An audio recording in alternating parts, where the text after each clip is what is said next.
$1,847. That is your first paycheck after taxes. You stare at it on a Thursday afternoon, sitting in your car in the parking garage of a building you have worked in for exactly 19 days. You thought it would feel like more. You're 22 years old. You have a job title nobody at home fully understands. You have $1,847 deposited into a checking account you opened 2 years ago at a credit union because they waived the monthly fee. You have $31,400 in student loans. You have a 2016 Honda Civic with 74,000 miles. You have a lease that costs $840 a month for a one-bedroom you share with a roommate named Derek, who leaves dishes in the sink. This is the first paycheck. Not the dream, the paycheck. Your salary is $38,000 a year. Before tax, it sounds like something. After tax and health insurance and the 401k contribution your manager named Sandra told you to enroll in on day one, it lands as $2,190 every 2 weeks. Then rent, then the loan payment, then the car insurance, then the utilities. You have $340 left. You do not go out on Fridays. Not because you are disciplined, because $340 has to last until the 15th and it is the 3rd. This is what the first paycheck actually is. Not a beginning, a calculation. A very specific, very tight, very real calculation that runs underneath everything you do for the next 36 months. You learn things in this period that no class taught you. You learn that your gross salary is a fiction. You learn that the number that matters is what clears after everything that clears before it. You learn that a budget is not a plan, it is a confession. A document where you write down every place the money goes and then stare at it until you understand that there is no category to cut that changes anything meaningful. You cut the streaming service. You save $14.99 a month. You do not cut the car. The car is $387 a month. You need the car. The first rule. At $38,000, your relationship with money is entirely about survival, not building, not growing. Surviving. The distinction sounds small. It is the difference between treading water and learning to swim. You contribute 3% to the 401k because Sandra said to get the match. You do not know what an index fund is. You do not know what an expense ratio is. You pick the target date fund because it is the only option with a year in the name and you recognize the year. You do this without understanding it. That is fine. You did the thing. Most people at this level do not do the thing. Month 7. Your car needs new tires. $680 installed. You do not have $680. You put it on a credit card at 22.99% APR. You tell yourself you will pay it off next month. You pay the minimum. The balance sits. The interest runs. This is not a failure. This is what the first paycheck level costs. Everyone at this level has a version of this story. The transmission, the medical bill, the deposit on the new apartment when the lease didn't renew. Something always comes. And at $38,000, something coming means the card goes up. You are not behind. You are exactly where this level puts most people. Level 2. Early stability. Age 25. Salary $52,000. You are 25. Your salary is $52,000. The raise came after 14 months at the second job, not the first job. You left the first job. Your manager at the first job was a man named Greg. Greg was not a bad person. Greg managed upward and not much else. You watched Greg for 22 months and understood that this particular ceiling was made of Greg. You left. The new job is $52,000. Same industry, different company, different building. The coffee is better. The politics are different but not fewer. You learn this quickly. After tax and deductions, $52,000 lands as $2,890 every 2 weeks. This is $700 more per month than before. You feel rich for approximately 1 afternoon. Then you do the math. The student loan refinance saved you $87 a month. The new apartment you moved when you left the job. Derek had found another roommate, costs $1,040 a month. Utilities included. No parking. You pay $90 a month for parking. You have $620 left after fixed costs, more than before. You move $200 of it to a high-yield savings account earning 4.8% APY. You automate the transfer, the day after every payday. You set it and do not look at it. You increase the 401k contribution to 5%. The employer matches 4%. You are not leaving free money on the table. You understand this now in a way you did not at 22. The understanding arrived quietly, somewhere between month 9 and month 14 at the first job, when a coworker named Priya mentioned her portfolio balance and you realized you had been leaving $1,800 a year on the table for 2 years. You do not make that calculation out loud. You just change the number. By 26, your savings account holds $7,400. You have never had $7,400 before. You check it more than you need to. Not from anxiety. From disbelief. The credit card balance from the tires is gone. You paid it off over 9 months. It cost you $214 in interest. You know this because you calculated it. You filed that number away. It cost $214 to not have $680 when you needed it. You start building the buffer so that number never runs again. The second rule. A job change is the fastest salary increase available to most people in the first decade of a career. Raises inside a company average 3%. Offers from outside average 14.8%. The math is not subtle. The discomfort of leaving is the cost of the difference.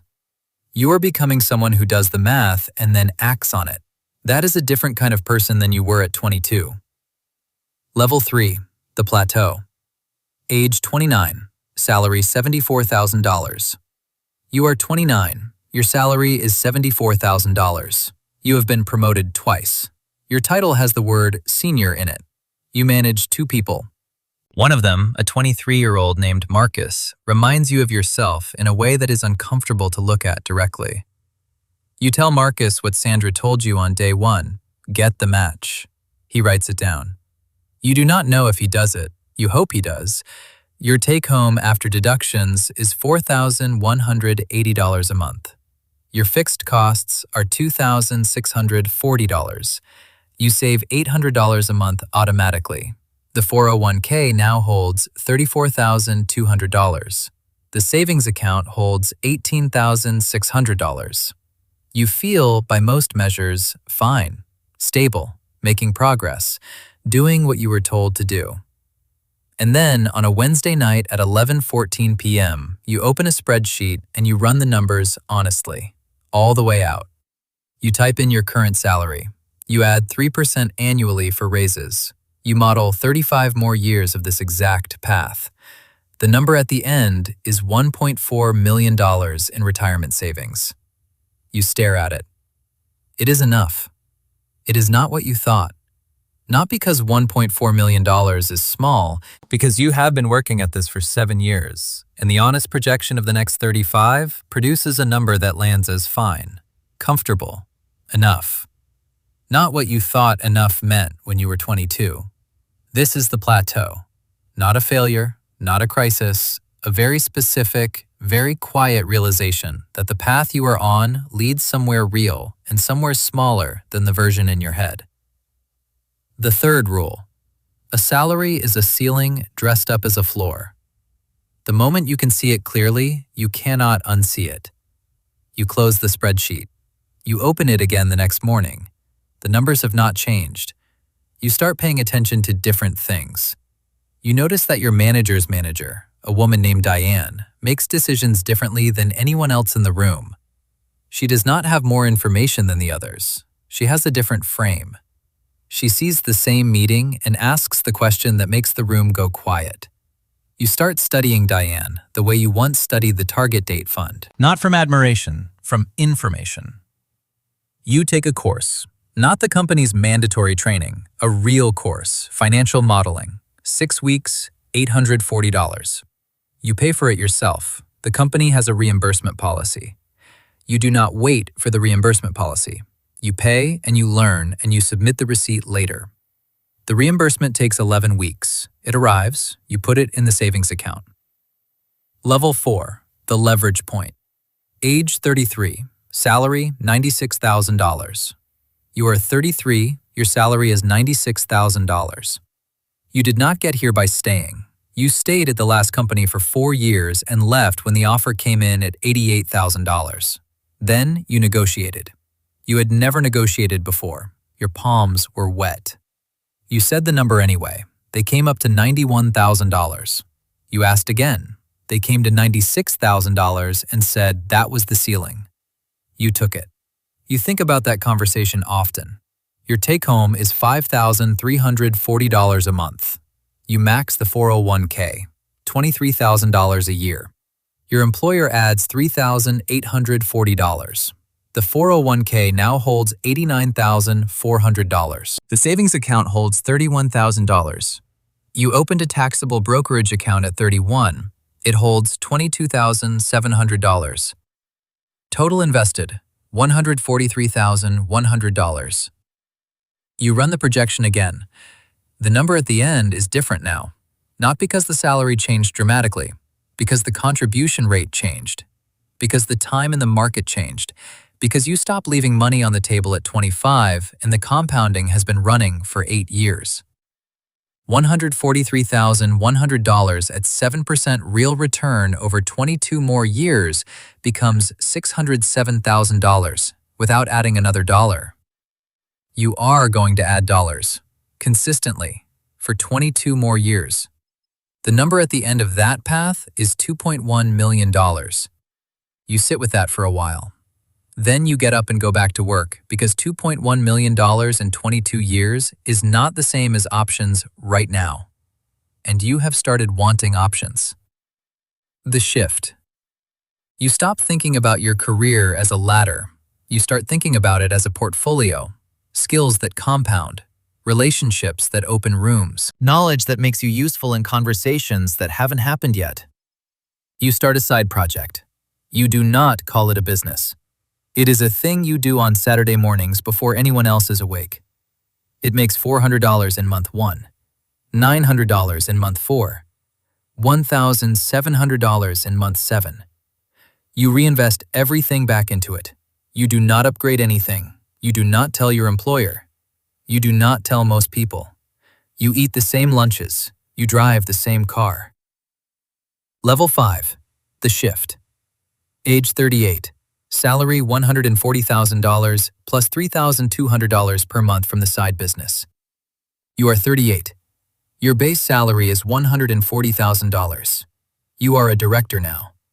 The title took longer than you thought and arrived with less ceremony than you expected. An email on a Tuesday, a new signature line. But the salary is $140,000, and the side business generates $3,200 a month, and those two things together produce something that did not exist at any previous level. Margin. Real margin. Not the $340 left over at 22. Not the $620 at 25. Real margin. The kind where something breaks and you pay for it and it does not go on a card and you do not think about it again. Your 401k holds $247,000. The taxable brokerage holds $89,000. The side business account holds $41,000 in retained earnings you have not touched. Total net worth, $412,000. The investments returned $28,800 last year without you doing anything. You think about that number, $28,800. That is more than you made in your first full year of work. It arrived while you slept, while you were in meetings, while you were on a flight to a city you flew to for a conversation that lasted 47 minutes. This is what the books mean when they talk about money working for you. You always understood it theoretically. Now you feel it the way you feel a change in air pressure, not intellectually, physically. Your relationship with time changes. Every hour you spend on something that does not compound is an hour the machine is not running. You start measuring hours differently, not anxiously. Precisely. You hire a financial planner. Her name is Ren. She is fee only. She charges $4,200 a year. She finds a tax structure across the business and your W-2 income that saves you $7,800 in the first year. You renew the contract before the first year ends. You turn down a job offer at 39. The title is VP. The salary is $175,000. The equity is real. You turn it down because the equity vests in 4 years, and in 4 years the business will be worth more than the equity, and you have done the math, and the math is clear, and you stay quiet about the math because explaining it would require explaining everything. You say it didn't feel right. That is partially true. Level 6. Financial independence. Age 43. It happens on a Tuesday. Nothing ceremonial about it. You are sitting at the kitchen table at 6:47 in the morning with a cup of coffee that has gone slightly cold. Your laptop is open. You are running the same projection you have run 100 times. Current portfolio value, current monthly spend, safe withdrawal rate, years remaining. The number clears. Your portfolio is $2.3 million. At a 4% withdrawal rate, that is $92,000 a year. Your annual spend is $87,400. The portfolio covers the spend, with room, with a margin that holds under the conservative scenario, the base scenario, and the stress scenario. You run it again. It clears again. You close the laptop. You sit with the coffee. You thought this moment would feel like a finish line, like the specific release of a breath you have been holding since the parking garage at 22. There is a quiet satisfaction, and then, almost immediately, a clarity. $2.3 million is not a destination, it is a position. A specific, durable, hard-won position that means you no longer have to work. You choose to work, or you choose not to. The work you do from this point forward is chosen, not required. That is not nothing. That is everything. You call your mother. You talk for 18 minutes. You do not mention the number. Not because you are hiding it, because you do not know how to say it without it sounding like something it is not. Like distance, like you are standing on one side of something and she is on the other. You say you were doing well. She says, that's good. She says, eat something real, not just whatever is fast. You hang up and sit in the quiet for a long time. The fourth rule. Financial independence is not the absence of work. It is the presence of choice. The two feel identical from the outside. From the inside, they are nothing alike. You did not get here in a straight line. You got here by staying inside the compound for long enough that the compound started working without you. The 401k, the match, the side project on Saturday mornings, the conversation where you said the number and stayed quiet, the $214 in interest you paid on the credit card for the tires and never forgot. The planner who found $7,800 in a tax structure you did not know existed. The offer you turned down because the math was clear and you trusted the math. None of it was dramatic. None of it announced itself as the decision. It was just the next right thing, done consistently for long enough. And somewhere right now, there is a 22-year-old sitting in a parking garage on a Thursday afternoon staring at a number on a screen. $1,847, their first paycheck after taxes. They think it should feel like more. They are right that it should. They are wrong about what more means and where it comes from and how long it takes and what it costs and what it does not cost. They will find out. The climb does not ask if you are ready. It does not explain the rules before you need them. It opens every Monday morning and it takes whoever shows up. And whoever shows up consistently, precisely, without flinching, without waiting to feel ready, they climb. The first paycheck is $1,847. It always starts there. It always will.